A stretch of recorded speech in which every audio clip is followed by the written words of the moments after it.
seeping vistas and landscapes that near an almost infinite reach. It is very much how I would describe the world of panoramic film photography.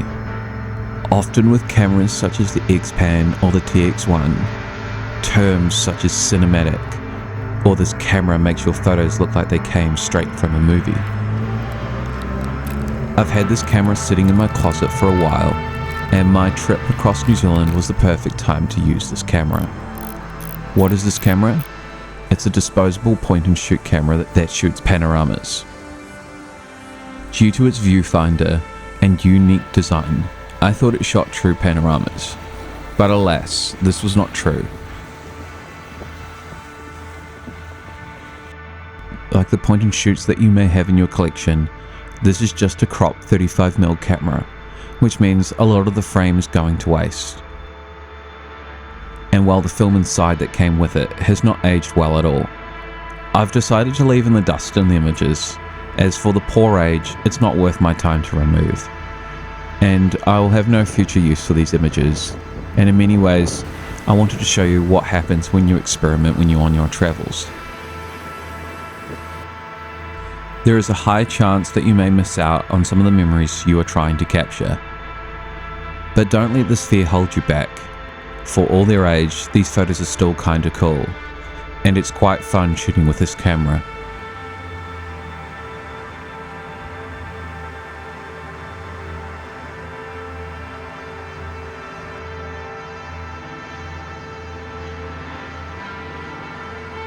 And whilst this camera is supposedly disposable, if you are careful, you can reload it with modern film and go out and get more rolls out of this camera.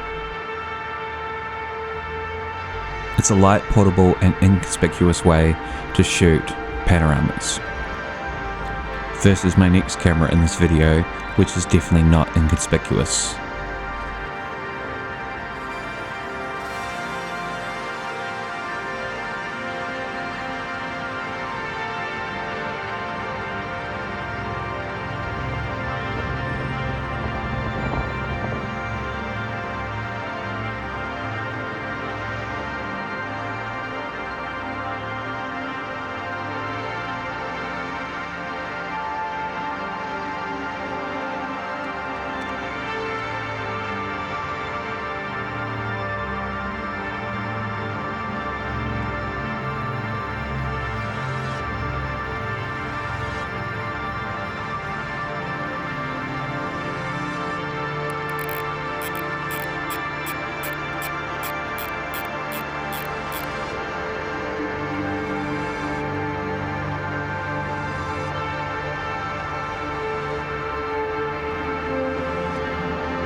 Once I got back from Wellington, I only had panoramic photography on my mind.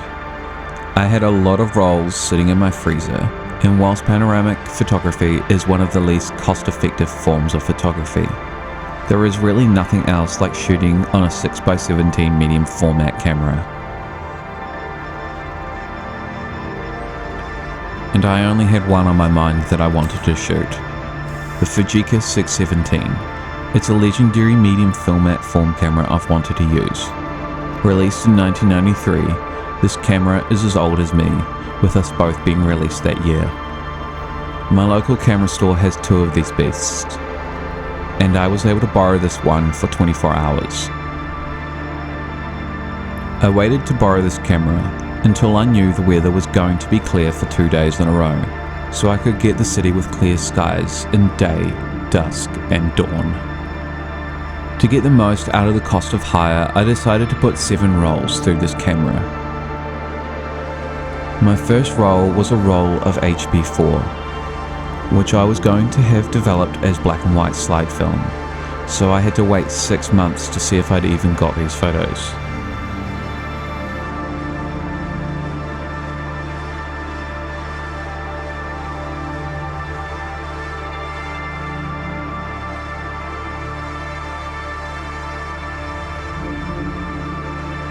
My second roll was Fuji 800Z. I wanted to shoot at dusk, capturing the colours of sunset and blue hour skimming on top of the mountains that surround the city and bay near my house.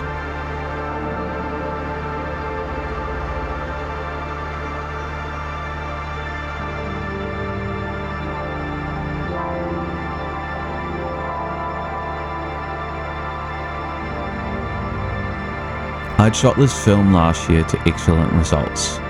I think what I didn't take into account properly when shooting this roll was my exposure compensation, which is a skill I've been working on since these photos were developed.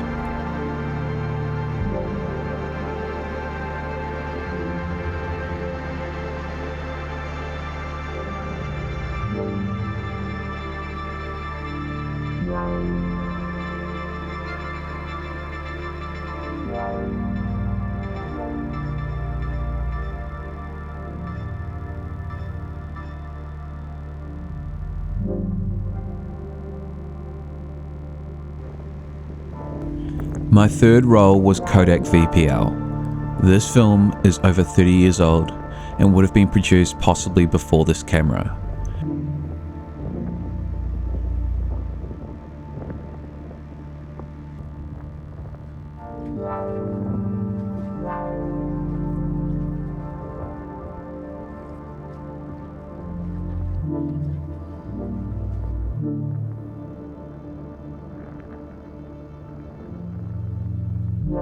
For those that do not know, Kodak VPL is the predecessor to Kodak's professional line Portrait.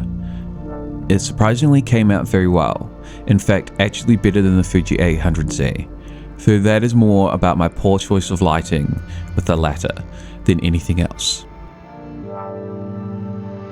But it's still wicked to see that these rolls were still useful, and I got pretty excellent results considering I shot these at a reduced ISO. Plus, I also accounted for a reciprocity failure added into the overall mix as well.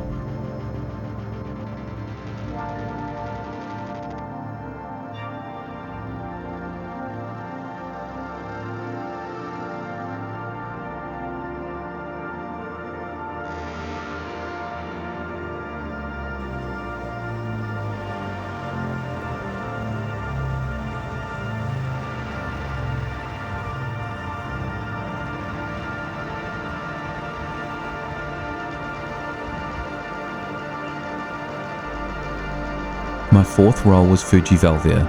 I'd seen a video that had all these different size slide photos, and I knew I had to capture this film size on slide film.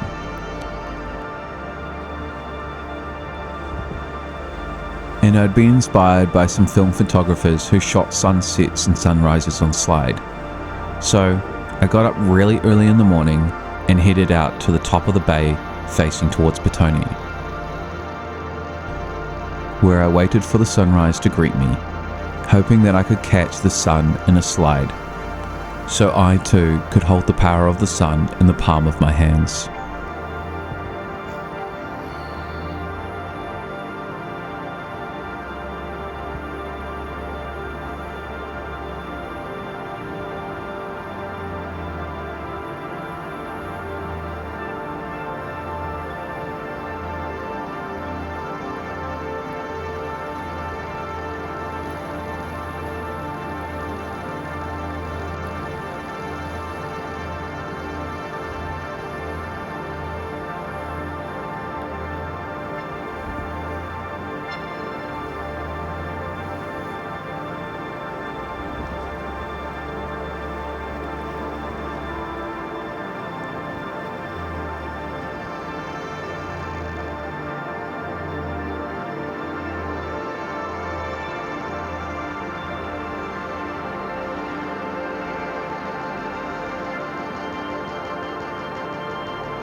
My fifth roll was Fuji Pro 160. I was getting near the last of the batch of 10 that I had in my fridge.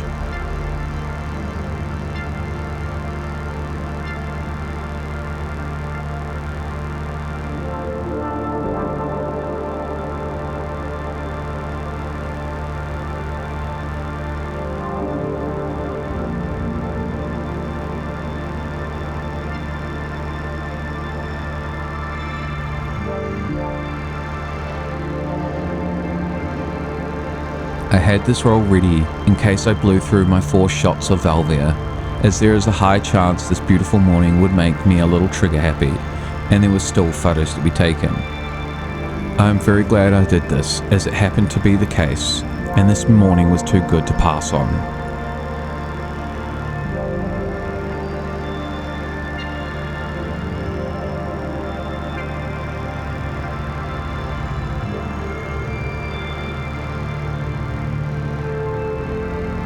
My sixth roll was my favourite film, Rollies Infrared. I could say that these are maybe my best infrared photos that I've ever taken. I headed out to my favourite spot to shoot infrared photos, the Botanic Gardens, and as it was a work day, there was no one around, which is perfect. This is the best time to come, as I don't have to worry about blurry people in my photos, because when you shoot in infrared, you have to do longer exposures. And speaking of blurriness, it was a perfect day. For once, Wellington was not windy, and I was able to get these beautiful shots without the leaves being blurred by the wind moving them when I was shooting long exposures. You do really have to look at the weather and make sure that there's 2 good days in a row if you are wanting really calm foliage in Wellington.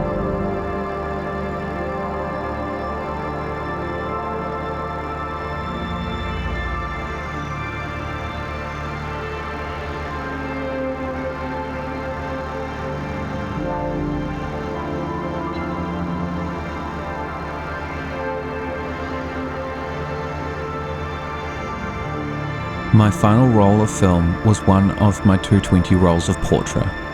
I couldn't figure out how to switch the pressure plate, but these photos came out just fine. As I walked back to the lab to drop off the film and camera, I found myself wanting to get the most out of this camera that I could.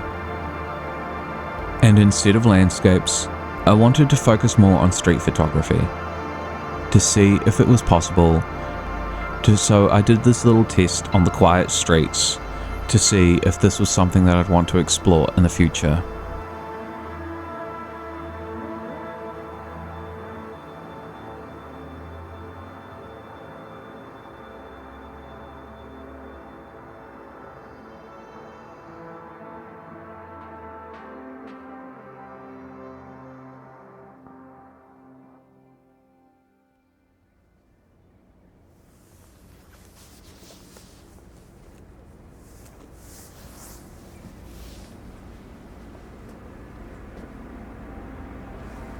After shooting those medium format panoramas, I was hooked and envious. I knew which medium format camera was for me.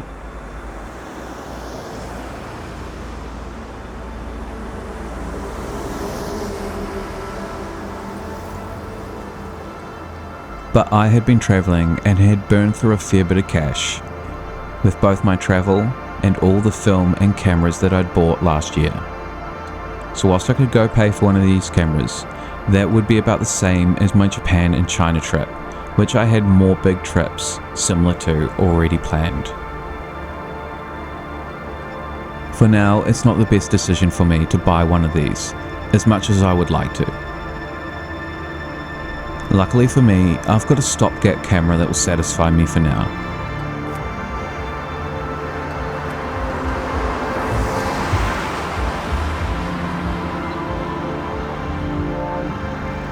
When I was in China, I'd bought myself a new old camera, the Fujica 690 BLP.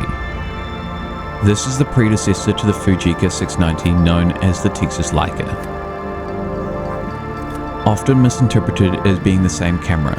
In some ways they are, but in others they are not.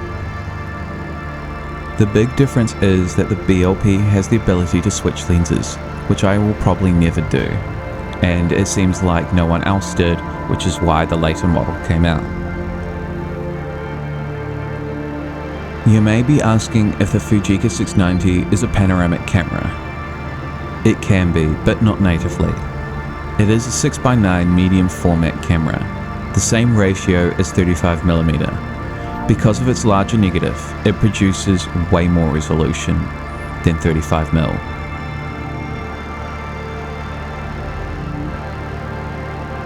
This is one of the few cameras out there that you can buy a panoramic kit for, which I did because, let's be realistic, none of us will be shooting an X-Pan anytime shortly or possibly ever in our lifetimes. I had watched Robbie Maynard's video on shooting the Texas Leica, and I knew this is a camera that I wanted to shoot with a pano kit.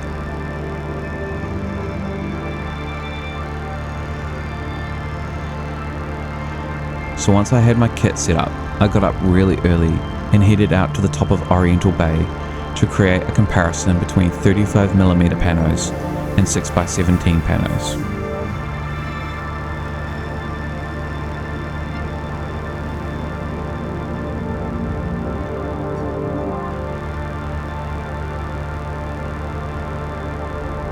I'm not a morning person, but this camera setup did get me out of bed in the morning, getting up, going out, and shooting beautiful mornings, even in the middle of winter, just so I could get these photos.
I then headed out in the middle of the day to test some old expired ECN2 Fujifilm 250D that I had a few rolls left in my fridge.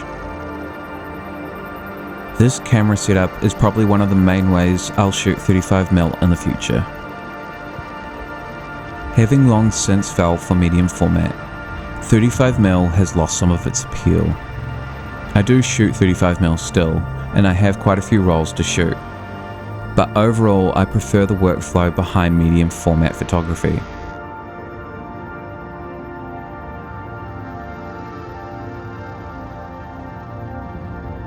Since I worked on this project, I shot a few more rolls on the setup, and if there isn't a technical issue, which there can be with this setup, I can get some of the best shots that I've ever taken.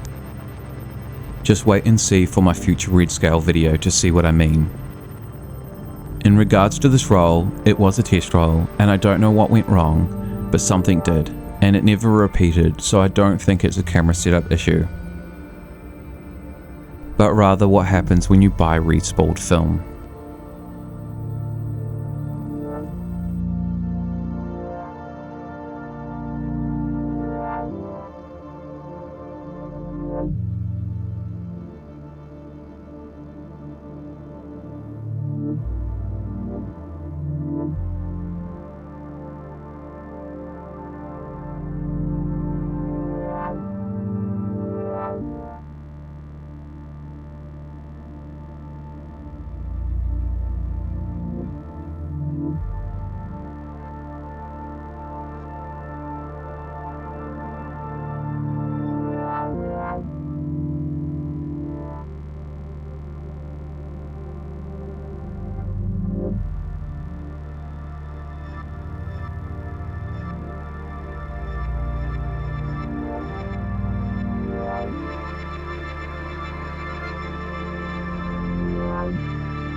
As I said earlier, this camera made me want to get up early in the morning, so early when I incorrectly set up my film roll and it jammed, I was happy to go back to bed.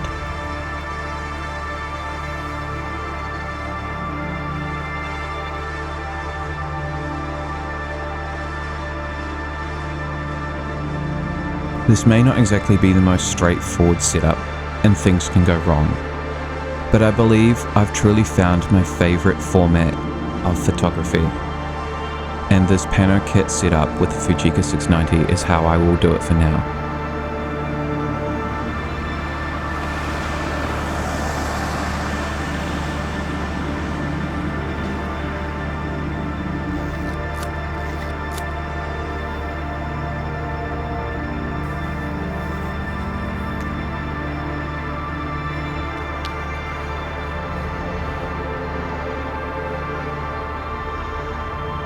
Since this video project was completed and I moved on to other projects, I've gone through several rolls that I've shot in panoramic format, mainly on my Fujica 690. I even borrowed the Fujica 617 again and shot a few more rolls through it.